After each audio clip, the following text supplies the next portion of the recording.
vous êtes là. On va parler musculation, mais on va plutôt parler surtout de perfection. Ce qui différencie certaines personnes, souvent en tout cas quand on débute la musculation, tu vas avoir les personnes qui font les choses très proprement et les personnes qui s'entraînent sans vraiment faire attention à leur exécution, etc. Et ben, ces personnes-là, elles vont développer d'autres muscles, c'est-à-dire elles vont avoir un avantage sur d'autres muscles que ces personnes qui ont toujours été propres n'ont pas. D'accord.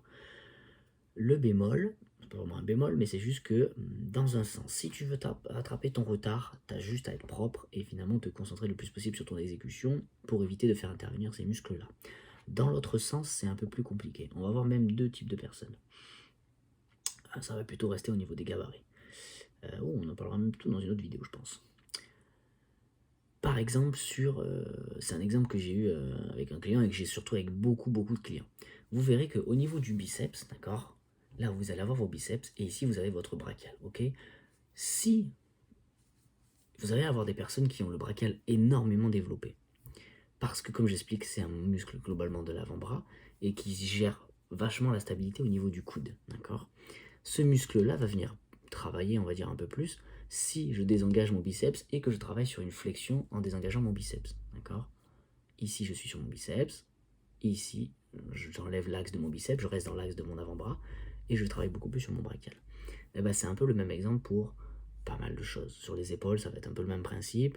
Globalement, ça va se positionner beaucoup sur le deltoïde antérieur et des personnes qui vont avoir un avant d'épaule très développé et forcément un haut de pec creux.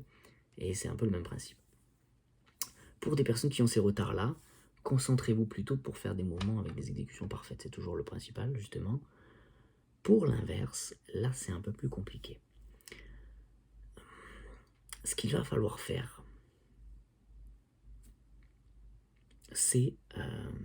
on va pouvoir faire, pas des mouvements dégueulasses, il va pas falloir chercher comme ça, mais une exécution classique ne vous aidera pas. C'est-à-dire, par exemple, sur un curl, j'exagère peut-être un peu, mais on va pouvoir forcément ouvrir les coudes, des choses comme ça. Sur un retard sur l'avant d'épaule, ce qui m'étonnerait très fort pour quelqu'un, mais on va pouvoir forcément chercher à monter l'épaule, etc. Vous allez avoir toujours des petites spécificités comme ça. Sur les jambes, etc., sur certains retards, c'est toujours le même principe.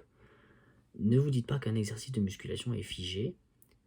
Le corps, globalement, il s'adapte à tout, donc on va pouvoir faire exactement tout ce qu'on veut à chaque fois. Le tout, c'est de le faire intelligemment, c'est toujours le même principe. Donc voilà, on en revient à est-ce que le but, c'est de faire tous les mouvements le plus facilement possible, rester dans l'axe, s'appliquer au maximum. Partez du principe que même si vous faites les meilleurs mouvements au monde, vous allez vous créer des retards. Et donc, c'est là où il va falloir changer sa programmation et changer aussi de type d'exercice et changer d'exécution.